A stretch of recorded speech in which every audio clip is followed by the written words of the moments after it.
हमें old pension ही चाहिए, एक सुर में कर्मचारियों ने किया यूपीएस का विरोध। New movement for old pension scheme ने कर्मचारियों से उनकी राय जानने के लिए वोटिंग का फैसला लिया।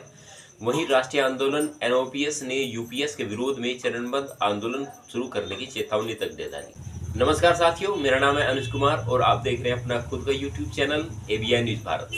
साथियों, आज चर्चा करने वाला विषय है पुरानी पेंशन योजना, जिसको लेकर कर्मचारियों ने जगह जगह धरना प्रदर्शन करना शुरू कर दिया है। वहीं यूनिफाइड पेंशन स्कीम को लेकर देश में आंदोलन भी जारी है। कर्मचारियों का मत है कि हमें पुरानी पेंशन योजना ही चाहिए, ना कि पुरानी पेंशन योजना में कुछ ऐसा बदलाव, यानी कि ना तो एनपीएस चाहिए ना यूपीएस चाहिए। पिछली अभी काफी समय से एक नारा चला है, no UPS no NPS only OPS. UPS को लेकर कर्मचारी के मन में कहीं ना कहीं विरोधाभास जागृत हुआ है। आज की बड़ी खबरें होने वाली है, कई अहम मुद्दों पर बात या चर्चा करने वाले हैं। यूनिफाइड पेंशन स्कीम यूपीएस का विरोध अब तेज हो गया है। कर्मचारी संगठनों ने यूपीएस के खिलाफ एकजुट होकर विरोध किया। दो प्रमुख कर्मचारी संगठनों ने एक साथ आकर पुरानी पेंशन स्कीम की बहाली और यूपीएस का विरोध करने के लिए आंदोलन तेज कर दिया है। New movement for old pension scheme ने कर्मचारियों से उनकी राय जानने के लिए वोटिंग का फैसला लिया। संगठन के प्रदेश अध्यक्ष सत्येंद्र तिवारी ने अनुसार सोशल मीडिया के माध्यम से 1 से 4 सितंबर तक देश भर के 60,000 से ज्यादा कर्मचारियों ने यूपीएस के खिलाफ अपनी सहमति जताई है। इन कर्मचारियों ने पुरानी पेंशन की बहाली की मांग की और यह राय 7 सितंबर तक एकत्रित की जाएगी। पुरानी पेंशन लागू नहीं होगी तो होगा देश में धरना प्रदर्शन। वहीं दूसरी ओर पुरानी पेंशन बहाली राष्ट्रीय आंदोलन एनओपीएस ने यूपीएस के विरोध में चरणबद्ध आंदोलन की शुरुआत की। एनओपीएस के प्रांतीय प्रवक्ता हरिनंद नरवैया ने बताया कि पहले चरण में संगठन से जुड़े कर्मचारियों ने यूपीएस के विरोध में सोशल मीडिया पर पोस्ट साझा की है। दूसरे चरण में 6 सितंबर तक कर्मचारियों ने काली पट्टी बांधकर काम करने का फैसला लिया। तीसरे चरण में 15 सितंबर को दिल्ली में एक राष्ट्रीय कार्यकारिणी की बैठक आयोजित की जाएगी।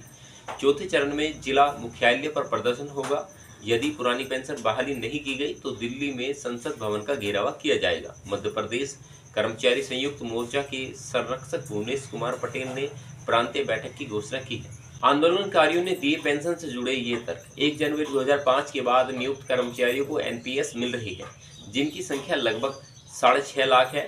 वे 1972 वाली पुरानी पेंशन योजना की मांग कर रहे हैं। वहीं नवीन शिक्षक संवर्ग जो लगभग 2.5 लाख है, जिनकी नियुक्ति जुलाई वर्ष 2018 से राज्य शिक्षा सेवा के अंतर्गत मान्य है, यूपीएस के दायरे में नहीं आते। इसके अलावा 4 साल और सेवा करने के बाद लगभग 90% कर्मचारी रिटायर हो जाएंगे और यूपीएस में 10% की कटौती राशि की वापसी की कोई गारंटी नहीं होगी। अर्धसैनिक बल 20 वर्ष में रिटायर होते हैं, जबकि यूपीएस में पेंशन 25 वर्ष की सेवा के बाद मिलती है, जिससे अर्धसैनिक बल छूट जाते हैं। ईपीएफओ और हायर पेंशन 7 साल के अंतराल के बाद निजी कंपनियों, कारखानों और सार्वजनिक उपक्रमों के कर्मचारियों को हायर पेंशन मिलने का सिलसिला फिर से शुरू हो गया है। वर्ष 2017 के बाद प्रदेश में सबसे अधिक कर्मचारियों को हायर पेंशन मिली है, जिसमें एमपी एग्रो कॉरपोरेशन, भोपाल दुग्ध संघ, इंदौर दुग्ध संघ और जबलपुर दुग्ध संघ शामिल है। ईपीएफओ रीजनल कमिश्नर अमिताभ प्रकाश ने बताया कि पात्र कर्मचारियों को डिमांड नोटिस जारी किए जा रहे हैं। अब तक 350 से अधिक कर्मचारियों को यह नोटिस जारी किया जा चुका है। ईपीएफओ मामलों के जानकार चंद्रशेखर परसाई ने कहा कि सितंबर 2014 के बाद रिटायर हुए और रिटायर होने वाले पात्र कर्मचारियों को यह पेंशन मिलेगी। चलिए साथियों, इसी बीच लेते हैं एक बड़ी खबर। पेंशन भोगियों के लिए बड़ी खुशखबरी है। अब हर साल 1.5% बढ़ेगी पेंशन, 5 साल का होगा झंझट खत्म। ओआरओपी के तहत अब पेंशन धारकों की पेंशन हर साल 1.5% बढ़ जाएगी, जिससे 5 साल में होने वाली वृद्धि की जटिलता समाप्त होगी और सभी पेंशन धारकों के बीच पेंशन की सुनिश्चित की जाएगी। पेंशन धारकों के लिए बड़ी खुशखबरी सामने आई है, जिसके तहत पेंशन भोगियों को अब 1.5% की वृद्धि मिलेगी। यह निर्णय रक्षा पेंशन भोगियों के लिए महत्वपूर्ण कदम माना जा रहा है, जो लंबे समय से पेंशन पाने के लिए स्थिरता और वृद्धि की मांग करते रहे हैं। 5 साल के झंझट का होगा अंत। पहले ओआरओपी के तहत पेंशन भोगियों को हर 5 साल में एक बार पेंशन में वृद्धि मिलती थी। इसके कारण पेंशन धारकों को लंबे समय का इंतजार करना पड़ता था और पेंशन राशि में अचानक से बड़ा अंतर देखने को मिलता था। यह न केवल पेंशन धारकों के लिए असुविधाजनक था, बल्कि इसके कारण कई प्रशासनिक समस्याएं भी उत्पन्न होती रहती। अब हर वर्ष इसमें 1.5% की वृद्धि दर्ज की जाएगी, जिससे कि कर्मचारियों को कहीं न कहीं लाभ साबित होगा। भेदभाव होगा खत्म। इस नई व्यवस्था के तहत पेंशनभोगियों के बीच भेदभाव की समस्याओं का भी समाधान किया जाएगा।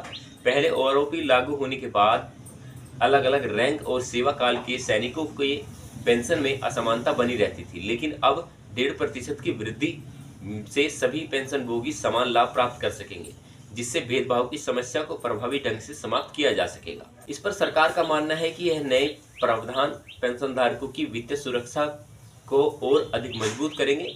रक्षा मंत्री ने इस फैसले पर कहा कि हमारे सैनिक देश की सेवा करते हैं और यह हमारा कर्तव्य है कि हम उनकी वित्तीय सुरक्षा का ध्यान रखें। ओआरओपी के तहत हर साल पेंशन में 1.5% की वृद्धि एक सकारात्मक कदम है, जो पेंशनभोगियों के लिए लाभकारी सिद्ध होगा। इस निर्णय का स्वागत करते हुए पेंशन धारकों के उनके संगठनों ने इस ऐतिहासिक कदम बताया है। उनका कहना है कि इस नई व्यवस्था से उनके अपने भविष्य के लिए अधिक स्थिरता मिलेगी और उनकी पेंशन में निरंतर वृद्धि का लाभ मिलेगा। ओआरओपी के तहत हर साल 1.5% की वृद्धि पेंशनभोगियों के लिए एक बड़ा सुधार हो सकता है। यह न केवल उनके वित्तीय स्थिरता प्रदान करेगा, बल्कि पेंशन में असमानता और भेदभाव की समस्याओं को भी समाप्त करेगा। सरकार का यह कदम निसंदेह पेंशनधारकों के जीवन में सकारात्मक बदलाव लाने का एक प्रयास है। चलिए चलते हैं दूसरी बड़ी खबर की तरफ। कर्मचारियों के लंबित डीए और एरियर पर अपडेट। महासंघ ने सरकार से की ये मांगे, जाने कब होगा भुगतान। राज्य सरकार को अब नवंबर माह में कर्मचारियों को डीए और एरियर का भुगतान करना होगा। महासंघ का कहना है कि दिवाली तक कर्मचारियों को डीए और एरियर दोनों का भुगतान करना अनिवार्य होगा। वहीं दूसरी ओर महंगाई भत्ते और छठवें वेतन का संशोधन एरियर के लिए हिमाचल प्रदेश के कर्मचारी अधिकारियों को दिवाली तक का इंतजार करना पड़ सकता है। सीएम के एक माह के भीतर राज्य की वित्तीय स्थिति की समीक्षा करने और सितंबर अंत में बैठक करने के आश्वासन के बाद अब संयुक्त कर्मचारी महासंघ और सचिकाई सेवायत कर्मचारियों ने प्रदेश सरकार से लंबित डीए और एरियर के 2 माह के भीतर जारी करने की मांग की है। राज्य सरकार को अब नवंबर माह में भुगतान करना होगा। इस पर महासंघ का कहना है कि दिवाली तक कर्मचारियों को डीए और एरियर दोनों का भुगतान होना चाहिए। महासंघ ने रविवार को 9200 करोड़ रुपए की एनपीएस राशि से वापसी, एचआरटीसी को रोडवेज का दर्जा, बिजली बोर्ड निगम और पंचायती राज्य में ओपीएस 4914 टाइल्स स्केल को बहाल करने का अनुरोध किया।